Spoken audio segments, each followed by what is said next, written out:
අයිබෝවන් අදත් අපි එකතු වෙලා ඉන්නවා Teach Me Online වැඩසටහනත් එක්ක. අද අපි කතා කරන්න බලාපොරොත්තු වෙන්නේ 9 වසර ගණිතයේ දෙවැනි පාඩම ගැන. මේ පළවෙනි පාඩම අපි සාකච්ඡා කරලා තියෙනවා. ඒ නිසා දැන් ඔබ දැනටමත් මේ පාඩම සමග සම්බන්ධ වෙලා ඇති. එහිදී අපි විස්තර කරනවා අපේ මෙහි ආරම්භය. ඉතින් අදත් අපි එහි දිගුවක් විදියට දෙවැනි පාඩම සාකච්ඡා කරන්න තමයි මෙහි සූදානමක් විදියට අපි අරන් තියෙන්නේ. ගණිතයේ දෙවෙනි පාඩම ගැන කතා කරද්දී මෙහිදී තියෙන දියුමේ සංඛ්‍යා ගැන. එතකොට ඔයගොල්ලන්ගේ ගණිතයේ අධ්‍යාපන රටාවේ ප්‍රථම වතාවට තමයි අද ඉගෙන ගන්නේ යම් යම් සංඛ්‍යා පාදයට අනුව වෙනස් වෙනවා කියන එක. 9 ශ්‍රේණිය තමයි අපි ඉගෙන ගන්නේ. මොකද අපි මෙච්චර කලක් ඉගෙනපු ඉලක්කම් සියල්ල 10 පාදයට කියලා ඔයගොල්ලන් අද ඉගෙන ගන්නවා. අපි බලමු උදාහරණයක් විදියට මෙහෙම. 5425 කියලා ඉලක්කමක් තිබ්බොත් අපි නොදන්නවා වුණාට මේක 10 පාදයේ සංඛ්‍යාවක්. නමුත් 10 කියලා මෙහෙම යටින් අපි ලියන්නේ නැහැ හේතුව සම්මතයක් විදියට 10 පාදයේ සංඛ්‍යා අපි මේ විදියට තමයි ලියන්නේ. ඒ කියන්නේ ඉලක්ක අදාළ සංඛ්‍යාවේ යටින් පාදය නොලියා තිබේ නම් ඒක තවදුරටත් 10 පාදයේ සංඛ්‍යාවක් බවටම පත් වෙනවා. 10 පාදයේ සංඛ්‍යාවල ලියන්න පුළුවන් විශාලම සංඛ්‍යාව තමයි 9. ඒ නිසානේ අපි ඉලක්කම් ගණන් කරද්දී 1 2 3 4 5 6 7 8 9. ආයි 10 කියලා කියන්නේ එකත් බිඳුවත් අතර එකෙත් බිඳුවෙත් එකතුවක් නේ. ඒ නිසා තමයි අපි 10 පාදයේ සංඛ්‍යාව වලින් ලියන ලොකුම සංඛ්‍යාව විදියට පත් කරන්නේ 9. ඒතර තව කවුරු කෙනෙක් හිතුවොත් 7 පාදයේ සංඛ්‍යාවක් කියන්නේ අපි මේවා භාවිතා කරන්නේ නැහැ. නමුත් සක්සේරුවක් තියෙනවා 7 පාදයක් නැත්නම් 6 පාදයක් 5 පාදයක් භාවිතා නොකරට අපිට ලිවීමට හැකියාවක් තියෙනවා. 7 පාදයක් ගැන හිතුවොත් 7 පාද සංඛ්‍යාවක ලියන්න පුළුවන් උපරිම සංඛ්‍යාව මොකක්ද? ඉලක්කම මොකක්ද? 6 වෙන්න ඕන. නමුත් අපි ප්‍රධානම වශයෙන් කතා කරන පාදයන් දෙකක් තියෙනවා. ඒ තමයි 10 පාදය සහ 2 පාදය. ඉතින් ඒ විදිහට කතා කරන්න හේතු දෙකක් තියෙනවා. එකක් තමයි මේ 10 පාදයේ සංඛ්‍යා අපි කොහොමද එදිනදා ජීවිතයේ හැමදාම කතා කරන්නේ. නමුත් 2 පාදයේ සංඛ්‍යාව ඔයගලන්ට ඉදිරි අධ්‍යාපනයේදී අවශ්‍ය වෙනවා. තාර්කික ద్వාර එහෙම නැත්නම් ලොජික් ගේට්ස් වල තියෙන 2 පාදයේ සංඛ්‍යා ගැන. ඒ නිසා අපිට ඉදිරියට මේ සම්බන්ධව කතා කරන්න අවශ්‍ය වෙනවා. ඒ නිසා තමයි අපි දැන් ඉඳලම 2 පාදයේ සහ 10 පාදයේ සංඛ්‍යා ගැන ඉගෙනගෙන ඉස්සරහට යන්නේ. 10 පාදයේ සංඛ්‍යා ගැන අලුතෙන් ඉගෙන ගන්න දෙයක් නෑ. අපි හැමදාම ඉතින් ලියන ඉලක්කම් සියල්ල 10 පාදයේ සංඛ්‍යා තමයි. නමුත් 2 පාදයේ සංඛ්‍යාවක් ලියනවා නම් මම කලින් කිව්ව විදිහට 2 පාදයේ සංඛ්‍යාවල ලියන්න පුළුවන් ඉහළම ලකුණ, ඒ කියන්නේ ලොකුම ඉලක්කම 1. ඉතින් ඊට වඩා අඩු එකකට තියෙන බිංදුව විතරයි. එහෙමනම් 2 පාදයේ සංඛ්‍යා ක්‍රමාංකණයක් දැක්කොත් අනිවාර්යෙන් 1 බිංදුව 1 බිංදුව 1 එහෙම නැත්නම් 1 බිංදුව මේ 1 සහ බිංදුවේ එකතුවක් විදියට තමයි දකින්නේ. හැබැයි තව විශේෂත්වයක් තියෙනවා. ඒ විශේෂත්වය මෙහෙමයි. අර මම කලින් කිව්වා වගේ 1 බිංදුව 1 බිංදුව 1 1 බිංදුව මෙහෙම තිබ්බ කියලා හිතන්නකෝ. හැබැයි තාමත් මේක 10 පාදයේ සංඛ්‍යාවක්. හේතුව 2 පාදයේ සංඛ්‍යාවක් නම් මේක යටින් 2 කියලා ලියන්න ඕනේ. දැන් අපි දැනගන්නවා මේක 2 පාදයේ සංඛ්‍යාවක් කියලා. නමුත් 10 පාදයේ සංඛ්‍යාවක් මෙහෙම 101 කියලා ලිව්වොත් මේක 10 කියලා ලිවීම අනිවාර්ය නෑ. හැබැයි ලිව්වා කියලා වැරදිත් නෑ. හරි.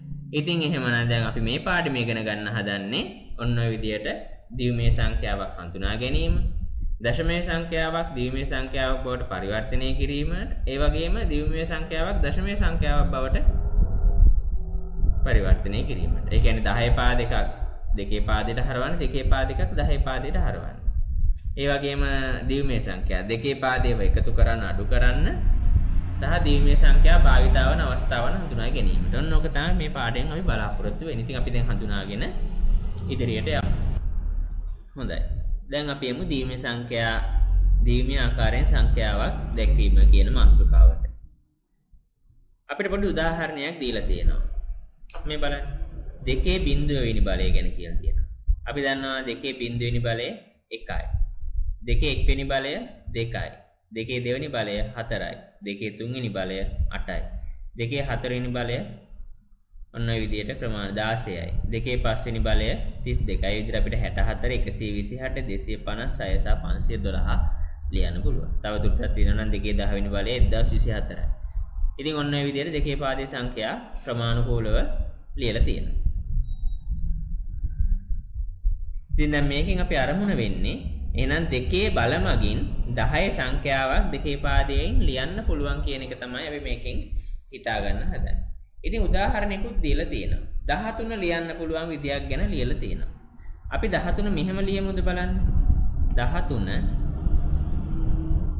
සමානයි මෙන්න මේ කිව්ව 2 පාදේ බලවල එකතුවක් විදියට ලියමු.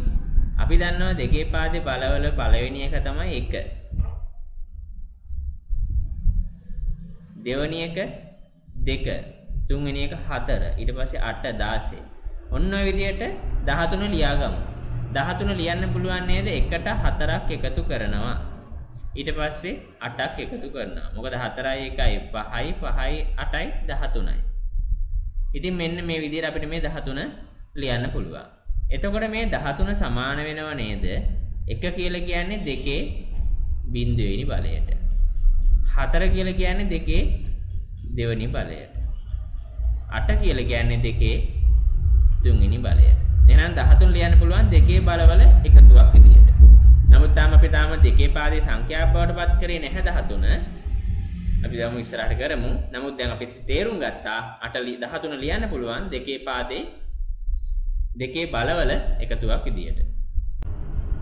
ඉතින් 13 මේ විදියට ලිව්වා වගේම 2 තුන්වෙනි බලය ධන 2 දෙවෙනි බලය ධන 2 බිඳුවෙනි බලය. මේ එක වැරද්දක් තියෙනවා තාම 2 එක්වෙනි බලය මෙතන නැහැ. එහෙනම් අනිවාර්යෙන් 2 එක්වෙනි බලය මෙතන බිඳුවක් වෙන්නේ නැති. ඒ තර්කයෙන් අපි බලුවොත් අපිට මේක ලියන්න පුළුවන් 13 සමාන වෙනවා 2 තුන්වෙනි බලය වතාවක් 1 ධන 2 දෙවෙනි බලය වතාවක් 1 ධන 2 පළවෙනි බලය වතාවක් බිඳුව. මොකද 2 පළවෙනි බලය මෙතන නැති නිසා අනිවාර්යෙන් බිඳුවෙන් තමයි වැඩි වෙලා තියෙන්නේ. එහෙම වුණොත් නේ ඒ ප්‍රකාශනයෙන් බිඳුවක් වෙන්නේ. ධන 2 බිඳුවෙනි බලය වතාවක් 1. දැන් බලන්න 2 3 එකක් තියෙනවා. 2 2 එකක් තියෙනවා.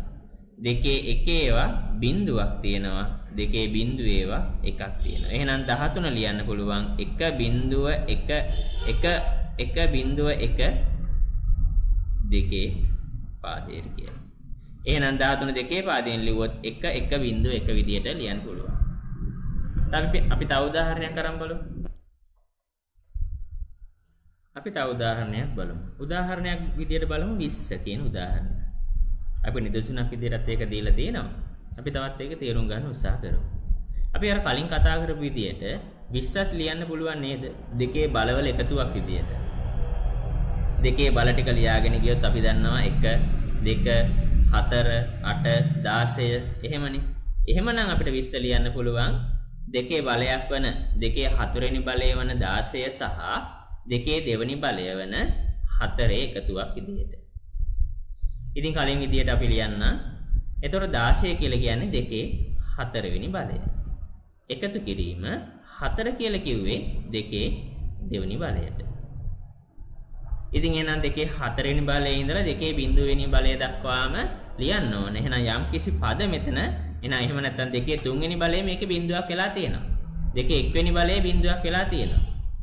ඒ වගේ 2 බිඳුවෙනි බලයේත් බිඳුවක් වෙලා තියෙනවා. එහෙනම් අපි මේක ප්‍රසාරණයක් විදියට මේ විදියට ලියමු. ඒ කියන්නේ 2 4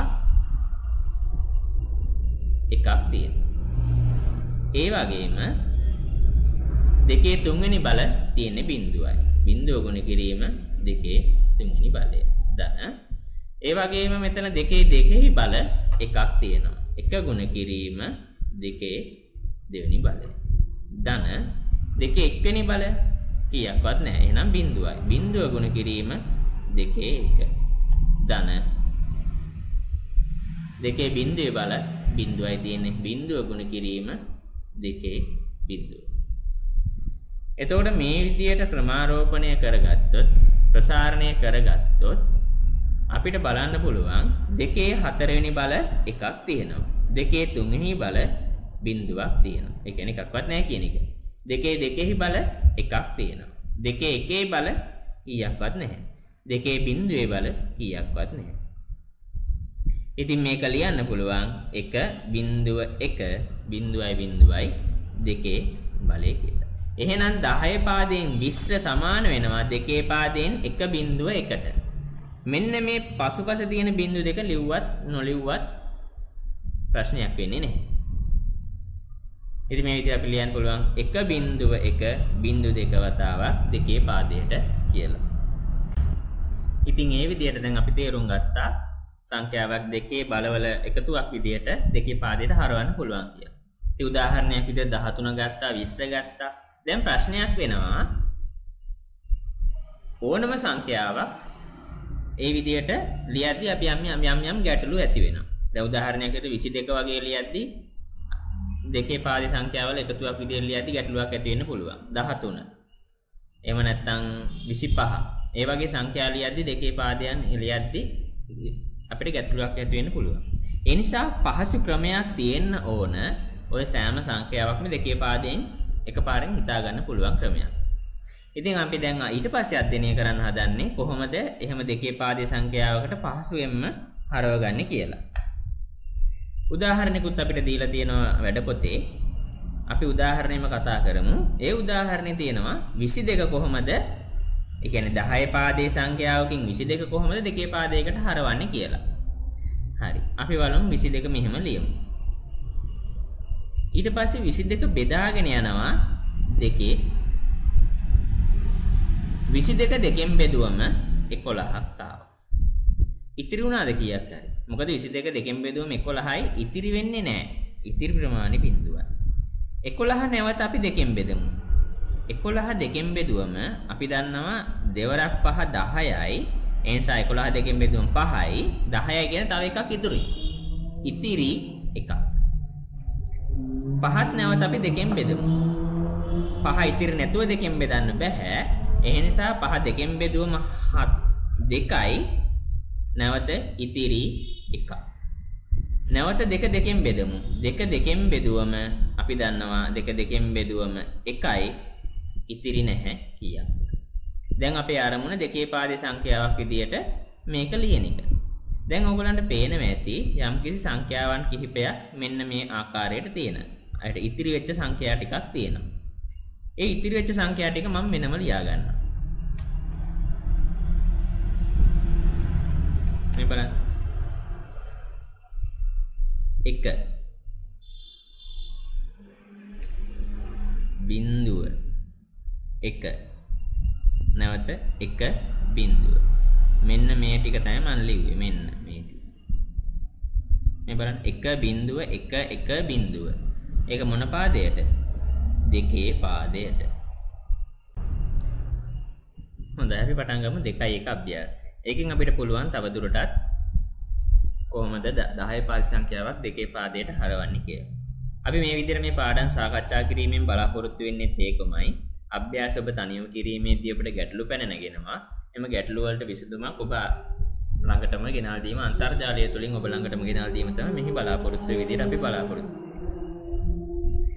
ඉතින් 2.1 අභ්‍යාසයේ පළවෙනි ගාන විදිහට තියෙනවා 4 ලියන්නලු දෙකේ පාදේ සංඛ්‍යාවක් විදිහට. අපි 4 ලියමු බලන්න. අපි දන්නවා දැන් ක්‍රමය මොකක්ද කියලා. දෙකෙන් බෙදාගෙන යනවා. 4 දෙකෙන් බෙදුවම 2යි ඉතිරි නැහැ බිඳුවයි. නැවත 2 දෙකෙන් බෙදුවම 1යි ඉතිරි නැහැ. ඉතින් අපි මෙතනින් පටන් අරන් මේ අතට සංඛ්‍යා ටික ලියනවා. 1 බිඳුව බිඳුව දෙකේ පාදයට. හැබැයි අනිවාර්යෙන් මතක තියාගන්න දෙකේ පාදේ සංඛ්‍යාවක් නම් මෙතන යටින් 2 කියලා ලිවීම අනිවාර්යයි. එසේ නොමැතුනොත් මේ මුළු ගණනම වැරදි. අපි ඊළඟ ගාන බලමු. 9 ලියන්නලු දෙකේ පාදේ සංඛ්‍යාවක් විදිහට. ඉතින් අපි දැන් දන්න ක්‍රමයේ දෙකෙන් බෙදාගෙන යනවා. 9 දෙකෙන් බෙදුවට පස්සේ 9 දෙකෙන් බෙදන්න බෑ අපි දන්නවා 8 නම් දෙකෙන් බෙදන්න පුළුවන් 4යි ඉතිරි වුණා එකක්. 4 දෙකෙන් බෙදුවම 2යි ඉතිරි නැහැ කීයක්වත්. 2 දෙකෙන් බෙදුවම නැවත 1යි ඉතිරි නැහැ කීයක්වත්. ඉතින් අපිට මේක ලියන්න පුළුවන් මෙතනින් මේ එකෙන් පටන් අරන් 0.1 විදියට 1.1 දෙකේ පාදයට.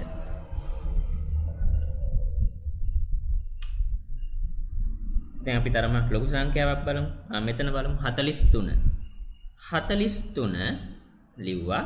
අපි දැන් දන්නවා ක්‍රමය දෙකෙන් බෙදාගෙන යනවා. 43 දෙකෙන් එකපාරින් බෙදන්න බෑ. හැබැයි අපි දන්නවා 42 නම් බෙදන්න පුළුවන්. 42 බෙදුවොත් වෙන්නේ 21යි. අනිවාර්යෙන් ඉතිරි වෙනවා 1ක්. 21ත් නැවත දෙකෙන් බෙදද්දී ඉතිරි නැතුව බෙදන්න බෑ. හැබැයි 20 නම් දෙකෙන් බෙදන්න පුළුවන්. 20 දෙකෙන් බෙදුවොත් අපි දන්නවා 10යි. ඉතිරි වුණා 1ක්. 10 නම් ඉතිරි නැතුව දෙකෙන් බෙදන්න පුළුවන්. ඒක 5යි. 5යි ඉතිරි නැහැ බිඳුවයි. 5 දෙකෙන් බෙදුවම 5 දෙකෙන් බෙදන්න බෑ. ඉතිරි නැතුව 4යි. 4 දෙකෙන් බෙදුවොත් 2යි. ඉතිරි 1ක්. නැවත අපි බැලුවොත් 2 දෙකෙන් බෙදුවොත් 1යි. ඉතිරි නැහැ බිඳුවයි. ඉතින් දැන් මේ එකෙන් පටන් අරන් අදාළ සංඛ්‍යා ටික ලියාගෙන යමු. මේ බලන්න 1 බිඳුව 1 බිඳුව 1 1 දෙකේ පාදයට.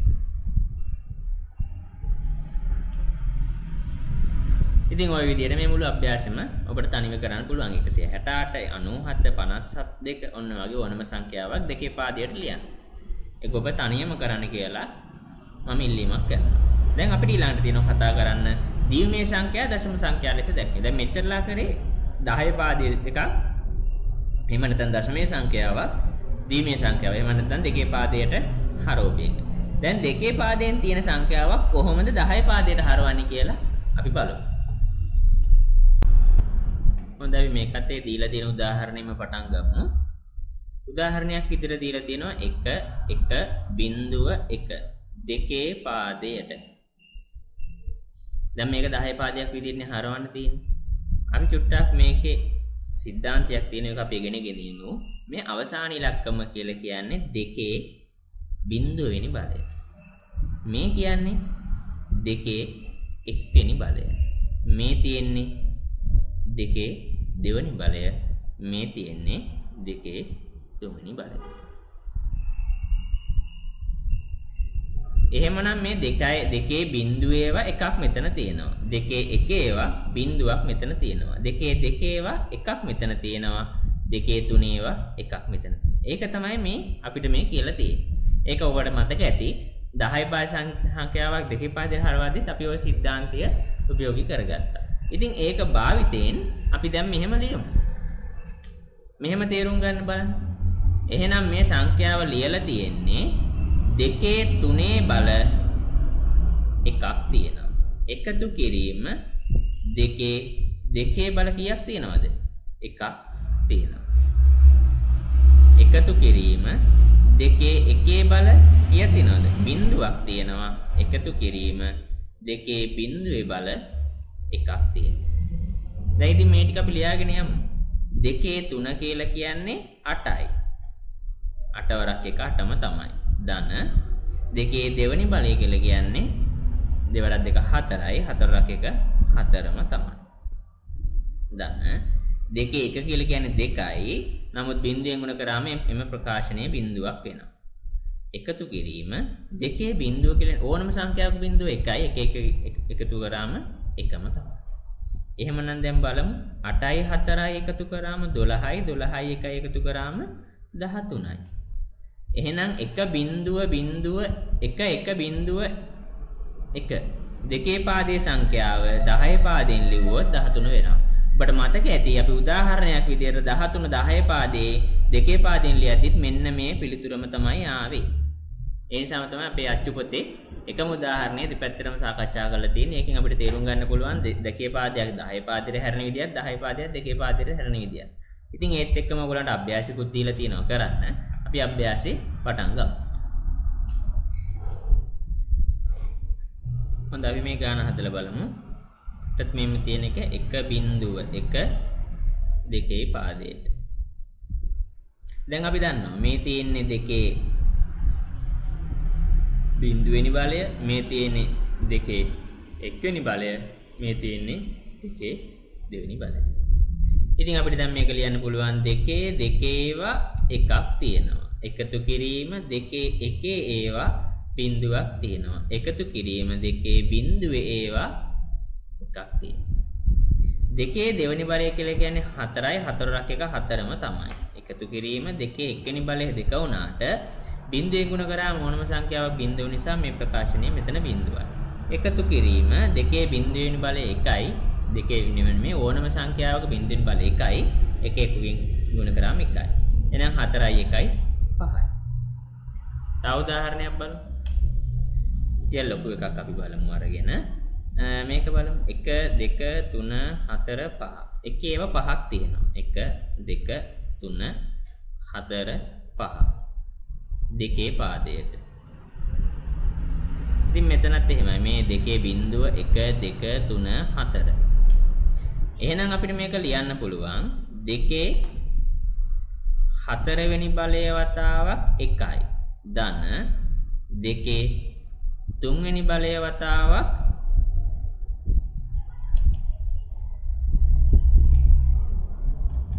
එකයි. ධන දෙකේ දෙවනි බලය වතාවක් එකයි. ඒතර පද තුනක් අරන් ඉවරයි. ඊට පස්සේ දෙකේ පළවෙනි බලය වතාවක් එකයි.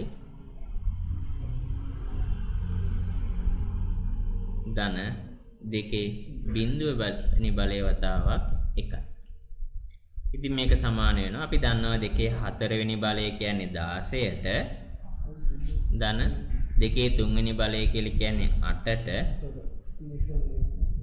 දෙකේ දෙවෙනි බලය කියලා කියන්නේ 4ට. දෙකේ එක්වෙනි බලය කියලා කියන්නේ 2ට.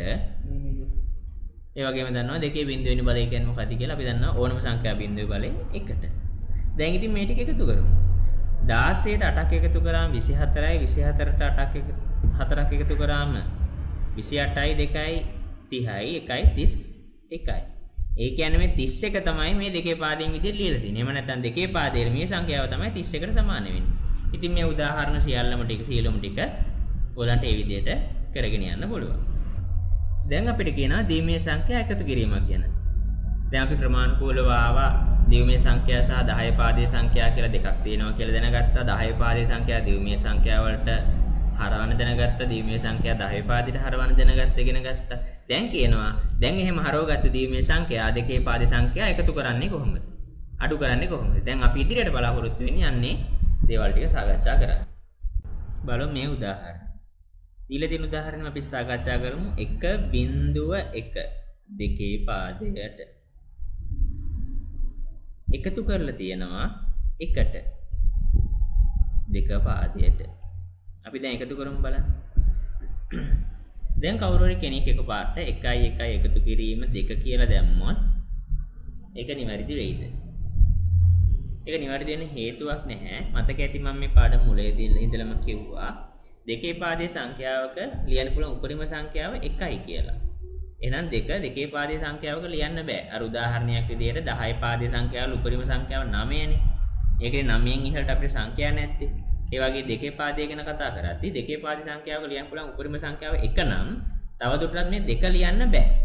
එහෙමනම් 1 1 එකතු කරාට පස්සේ අපි කීයද ලියන්නේ? අපි මේක ලියන්නේ එහෙමයි.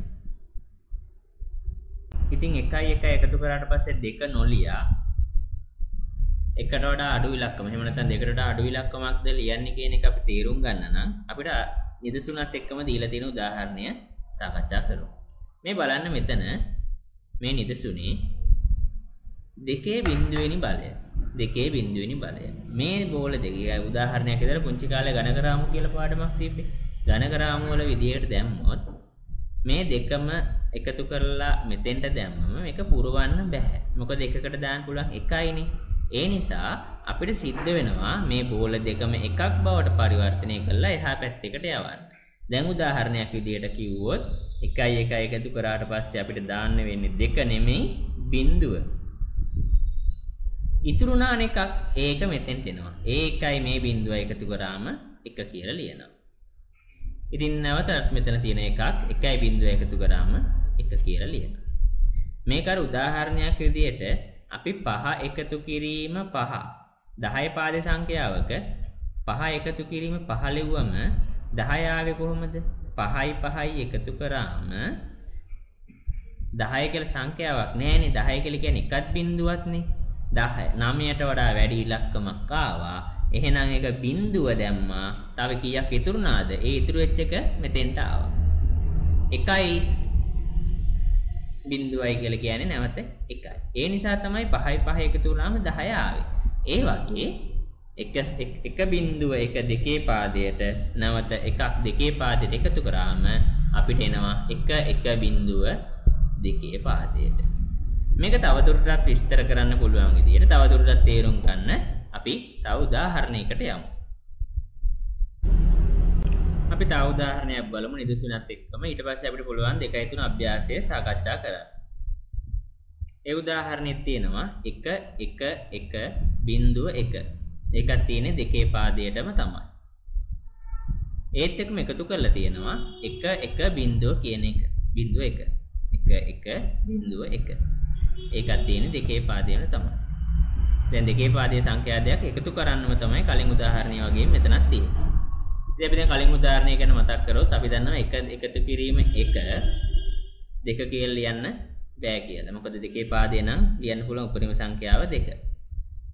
ඒ නිසා අපි දන්නවා 1 එකතු කිරීම 1 තවදුරටත් ඉතුරු වෙන්නේ නැහැ. ඒ නිසා අපිට ලියන්න වෙන්නේ බිඳුවක් විදියට තමයි. අර කලින් මම උදාහරණේ කිව්ව විදියට 5 එකතු කිරීම 5 විදියට බිඳුව ආවේ ඒ නිසා. 10 පාදයේ සංඛ්‍යා දෙකක් එකතු කරද්දී 5 එකතු කිරීම 5 අපි බිඳුවනේ ආවේ. තව ඉතුරුනා 9ට වඩා එකක් වැඩි. ඒ ඉතුරු වෙච්ච එක මෙතනින් ලිව්වා. ඒ නිසා තමයි 5 එකතු කිරීම 5 10 වුනේ. ඒ වගේ මෙතනදිත් 1 එකතු කිරීම 1 බිඳුවයි. තව ඉතුරුනා එකක්. ඒ ඉතුරු වෙච්ච එක මෙතෙන්ට දෙනවා.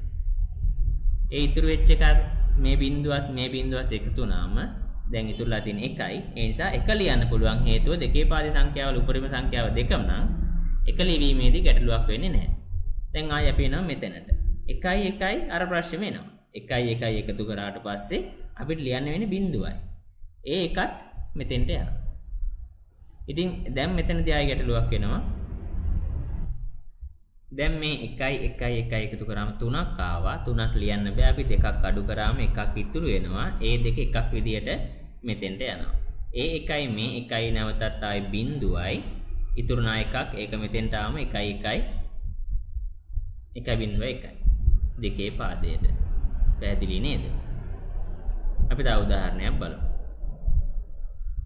1 1 1 බිඳුව දෙකේ පාදයට එකතු කරනවා 1 1 1. ඉතින් අපිට දැන් මේක එකතු කරද්දී ලියන්න පුළුවන් බිඳුවත් එකත් එකතු කරාම එකම තමයි. මේකත් දෙකේ පාදයට. ඒක ගැටලුවක් උනේ නැහැ. එකත් එකතු කරාම 2යි. දෙකෙන් දෙකක් අඩු කරාට පස්සේ එන්නේ බිඳුවයි. ඒ දෙක එකක් විදියට මෙතෙන්ට යනවා. 1යි 1යි 1යි 3යි. 3ෙන් දෙකක් අඩු කරාම එකක් ඉතුරුයි. ඒ ඉතුරු වෙච්ච එක මෙතෙන්ට යනවා. 1යි 1යි බිඳුවයි එකක් ඉතිරි ලියන්න. දෙකේ පාදයට. එහෙනම් දෙකේ පාදයට ලිය 2යි බිඳුවයි 1යි බිඳුවයි එක විදියට ලියන්න පුළුවන්. දැන් අපි පටන් ගමු 3යි 2 අභ්‍යාසය. 3යි 2 අභ්‍යාසයේ ගණන් කිහිපයක් අපි සාකච්ඡා කරලා බලමු. පළවෙනි ගාන විදියට මෙතන තියෙනවා 1 1 1 එකතු කිරීම 1 බිඳුව 1. බලමු 1යි 1යි එකතු කරාම අපි දන්නවා 2 ලියන්න බෑ. දෙකෙන් දෙක ගියාම බිඳුවයි. ඒ දෙක ඉතුරු වෙච්ච දෙක එකක් විදියට මෙතන කරලා යවනවා. 1යි 1යි බිඳුවයි ආයේ ඉතුරු වෙච්ච දෙක එකක් විදියට මෙතෙන්ට යනවා. 1යි 1යි ඊතර එකතුව 3යි. 3ෙන් දෙකක් ගියාම 1යි ඉතුරුනේ. ඉතුරු වෙච්ච දෙක මෙතෙන්ට ගියාම 1යි බිඳුවයි 1. දෙකේ පාදයට. මේ ගාන බලමු. 1යි 1යි 2යි. දෙකෙන් දෙකක් ගියාම බිඳුවයි. ඒ ඉතුරු වෙච්ච දෙක මෙතෙන්ට එනවා එකක් විදියට. 1යි 1යි ඒ සේරම 3යි. 3ෙන් දෙකක් ගියාම එකක් ඉතුරුනා. ඉතුරු වෙච්ච දෙක එනවා මෙතෙන්ට. එතකොට දෙකෙන් එකක් විදියටනේ. 1.1.0යි ආර ඉතුරු වෙච්ච එකයි මෙතෙන්ට එනවා. ආයි 1.1.0යි. දැන් ඉතුරු වෙච්ච එකයි මෙතෙන්ට ආවම 1.1යි බිඳුවයි අවසාන එකට ආයි බිඳුවක් එකතු කරාම 1යි. ඉතින් මේ විදිහට මෙන්න මේ සීරුම් ටික උදාහරණ ටික අපිට සාකච්ඡා කරන්න පුළුවන්. තමත් ගණන් දැන් අපිට හිස්තැන් පුරවන්නක් දීලා තියෙනවා. ඒ හිස්තැන් පිරවීම මගිනුත් අපිට තව තේරුම් ගන්න පුළුවන් මෙහෙම කොහොමද දශමය කියන්නේ දෙකේ පාදේ සංඛ්‍යා එකතු කරලා තියෙන්නේ කියලා. දෙකේ පාදේ සංඛ්‍යා එකතු කරුවා අපි දැන් අපිට කියලා තියෙනවා අඩු කිරීමකුත් කරන්න කියලා. දැන් බලමු මේ උදාහරණයේ විදිහටම අඩු කිරීමක් කොහොමද කරන්නේ කියලා. අපිට එක උදාහරණයක් දීලා තියෙනවා මෙන්න මේ වගේ. මේ බලන්න. එකෙන් එකක් අඩු කරාට පස්සේ බිඳුවයි. ඒක ගැටලුවක් වෙන්නේ නැහැ. හැබැයි දැන් මෙතන තියෙන බිඳුවයි. බිඳුවෙන් එකක් අඩු කරන්න බෑනේ. එහෙනම් අපි මෙහින් එක්කෙනෙක් ණයට ගන්න වෙනවා. ඉතින් මේ ණයට ගත්ත එක්කෙනා ඉන්නේ දෙකක් විදියට. දෙකෙන් එකක් ගියාම මෙතන නැවත එකයි. හැබැයි දැන් අපි දන්නවා මෙතන දැන් මේ එක නෑ දැන් තියෙන බිඳුවයි කියලා. ඉතින් බිඳුව එකක් යන වෙන නිසා මෙහෙන් කෙනෙක් ණයට ගන්නවා. ණයට ගත්ත මෙන්නේ දෙකක් විදියට. උදාහරණයක් විදියට 10 පාදි සංඛ්‍යාවල ණයට ගත්ත මෙන්නේ 10ක් විදියටනේ.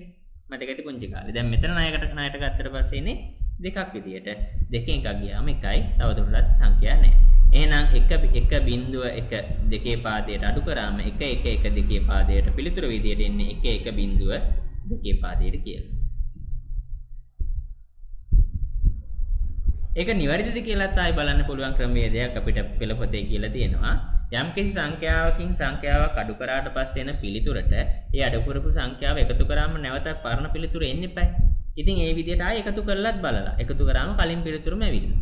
ඉතින් ඒ වගේ ඔයගලන්ටත් උදාහරණ කිහිපයක් තියෙනවා. ඒ හැම එකම ඔයගලන් බලන්න ඒ විදිහට එනවද නැද්ද කියලා. හරි. හොඳයි. දැන් මම සූදානම් වෙලා ඉන්නේ මෙච්චරලා ඔයගලන්ට තිබ්බ ප්‍රශ්නයකට උත්තරයක් දෙන්න. දැන් අපි මෙච්චරලා කතා කරා 10 පාද සංඛ්‍යා කියලා සහ දෙකේ පාද සංඛ්‍යා කියලා වර්ග දෙකක් තියෙනවා. දෙකේ පාදේ සංඛ්‍යාවකට හරවන විදිය ඉගෙන ගත්ත. දෙකේ පාද සංඛ්‍යාවක් 10 පාදයට හරවන විදිය ඉගෙන ගත්තා. ඒ වගේම දෙකේ පාද සංඛ්‍යා එකතු කරන්න ඉගෙන ගත්තා. දෙකේ පාද සංඛ්‍යා අඩු කරන්න ඉගෙන ගත්තා. ඇයි මෙහෙම ඉගෙන ගත්තේ කියන ප්‍රශ්නයක් තියෙනවා. ඒකට පිළිතුරක් අපේ පෙළපොතේම දීලා තියෙනවා. ඒගොල්ලන් කියනවා මෙහෙම. දීමේ සංඛ්‍යා භාවිතය කරන්නේ ඇයි කියලා. මම අර පටන් ගද්දි කිව්වා වගේම ලොජිකල් ගේට්ස් කියලා කතාවක් මම කලින් කිව්ව මතකද? අන්න ඒක තාම ඔයගොල්ලන්ට අධ්‍යයනයට නම් වෙන්නේ නැහැ. නමුත් අදහසක් විදියට තියාගන්න පුතේ ඉස්සරහට විද්‍යුත් පරිපතයක් ගැන කතා කරද්දී අපිට ලොජිකල් ගේට් අවශ්‍ය වෙනවා. එතකොට අපි ඒකට කියනවා ලොජිකල් ගේට්ස්. ඒ කියන්නේ එහෙම නැත්නම් තාර්කික ద్వාරය. තාර්කික ద్వාරයකින් අපි තීරණය කරගන්නවා යම් කිසි දොරක් තියෙනම් මෙම දොරෙන් එළියට යනවාද නැද්ද කියන එක මත. එතකොට යනවා නම් 1 කියලා දානවා, නොයනවා නම් 0 කියලා දානවා. ඔයගොල්ලන් ඉදිරි අධ්‍යාපනයේදී IT සම්බන්ධව නම් ඉගෙන ගන්නේ ඒ සම්බන්ධව වැඩිදුර ඉගෙන ගන්න පුළුවන්. නමුත් අපේ සීමාව තුළ 9 ශ්‍රේණියේ සීමාව තුළ අපි කතා කරද්දී සාමාන්‍යයෙන් අපිට හිතා ගන්න පුළුවන් විද්‍යුත් පරිපථයක බල්බයක් පත්තු වෙනවාද එහෙම නැත්නම් නිවෙනවාද කියන එක අපිට තීරණය කරන්න පුළුවන් ওই ලොජිකල් ගේට්ස් එකක් බං. එහෙම නැත්නම් දියුමේ සංඛ්‍යාවක් මගින්. මේ සංකේතය මේ විදිහට බල්බය පත්තු වෙලා නිවෙනවා තියෙනවා නම් මේ සංකේතයේද එහෙම නැත්නම් පත්තු වෙන්නේ නැත්නම් මේ සංකේතයේද මගින් අපිට අර්ථ දක්වන්න පුළුවන්. ඉතින් ඒ වගේම පරිගණකය අපි දැන් උදාහරණ සාමාන්‍ය කැල්කියුලේටරේ පවා ඔය දියුමේ සංඛ්‍යා භාවිතයෙන් තමයි ගොඩ නැගිලා තියෙන්නේ. ඒ නිසා සම්පූර්ණ පරිපතයන් පවා ඔන්න ඔය භාවිතයෙන් තමයි ගොඩ නැගිලා තියෙන්නේ. ඒ වගේම අපි යම් දේවල් වල දත්ත ප්‍රමාණයන් කතා කරද්දී මට අපි ඕන තරම් අහලා ඇති MB එකකට කිලෝබයිට් 1024ක් තියෙනවා කියලා. ඒ වගේම GB එකකට ගිගාබයිට් එකකට MB 1024ක් තියෙනවා කියලා අපි අහලා තියෙනවනේ. ඔය 1024 ආවේ දෙකේ පාදේ සංඛ්‍යා භාවිතයෙන් තමයි. මොකද දෙකේ පාදේ සංඛ්‍යා ටික ක්‍රමානුකූලව ලියාගෙන යද්දී අපිට මතක ඇති 2 4 8 එහෙම එද්දි 16 එනවා 32 64 128 256 512 512 ඒව දෙකක් එන්නේ 1024. එතකොට මේ 1024 කියන සංකල්පය ආවේ දෙකේ පාදේ සංඛ්‍යා වලින්ම තමයි. මොකද දෙකේ පාදයට 8 1024 වෙන නිසා. ඉතින් යන්න ওই විදියට ක්‍රමානුකූලව යද්දී අපි කතා කරගෙන යද්දී දෙකේ පාදේ සංඛ්‍යා ඉතාමත්ම වැදගත් වෙනවා. නමුත් අපේ සීමාව තුළ අපි දැනට දැනගෙන ඉඳමු කැල්කියුලේටරයක් පරිගණකයක පවා දෙකේ පාදේ සංඛ්‍යාවල સિદ્ધාන්තයන් ඉදිරියට තියෙනවා. ඔකට අපි කියනවා බූලියන් ගණිතය කියලා. ඉතින් ඒකත් අදහස ඔළුවේ තියාගෙන අපි මෙතෙක් සාකච්ඡා කරපු දේවල් අපි සාරාංශගත කරමු. ඔක තමයි අපි මෙතෙක් කතා කරන්න තිබ්බේ අපිට. ඉතින් පෙළ පොතේම ලියලා තියෙනවා සාරාංශයක් විදියට දෙකේ පාදයේ සංඛ්‍යා පද්ධතියේ මූලික ඉලක්කම් බිඳුව හා 1 වේ. අපි ඒක ඇත්තටම කතා කරා. උදාහරණයක් විදියට මම මතක තියාගන්න පහසුවට කිව්වෙත් 10 පාදයේ සංඛ්‍යාවක ලොකුම සංඛ්‍යාව බිඳුව වගේ දෙකේ පාදයේ සංඛ්‍යාවක ලොකුම සංඛ්‍යාව 1 කියලා. දියුම සංඛ්‍යා පද්ධතියේ ස්ථානීය අගයන් 2.0 2.1 2.2 2.3 2.4 2.5 සහ යනාදී විදියට ක්‍රමානුකූලව යනවා. ඉතින් ඔන්න ඔක තමයි සාරාංශගතව කතා කරන්න තිබ්බේ. හැබැයි හොඳින් මතක තියාගන්න දෙකේ පාදයේ සංඛ්‍යා අමතක කරන්න එපා. ඉදිරි අධ්‍යාපනයේදී ගොඩක් වැදගත් වෙනවා. සාමාන්‍ය පෙළ විභාගයේදී පවා කෙටි ප්‍රශ්නයකට අනිවාර්යෙන් දෙකේ පාදයේ සංඛ්‍යාවක් 10 පාදයට හරවන්න. එහෙම නැත්නම් 10 පාදයේ සංඛ්‍යාවක් දෙකේ පාදයට හරවන්න අපෙන් ඕනෑ තරම් අහපු අවස්ථා තියෙනවා. ඒත් එක්කම අපි අභ්‍යාසය ටිකක් දැන් අපි ඉවර කරගත්තා. ඉතින් මේ සීල අභ්‍යාසයන් නැවත සාකච්ඡා කරන්න. මේ සීල අභ්‍යාසයන් වලට පිළිතුරු ලියන්න. ඒත් එක්කම ඔයගොල්ලන්ට පුළුවන් අපේ ඊළඟ පාඩමත් එක්ක සම්බන්ධ වෙන්න. ඉතින් අපි අදට නවතින තීරණය කරා. අද අපි කතා කරේ 9 ශ්‍රේණිය ගණිතයේ දෙවෙනි පාඩම. අපි ඊළඟ තවත් පාඩමක් සමගින් නැවත හමු වෙමු. එතෙක් ඔබට සුබ දවසක්.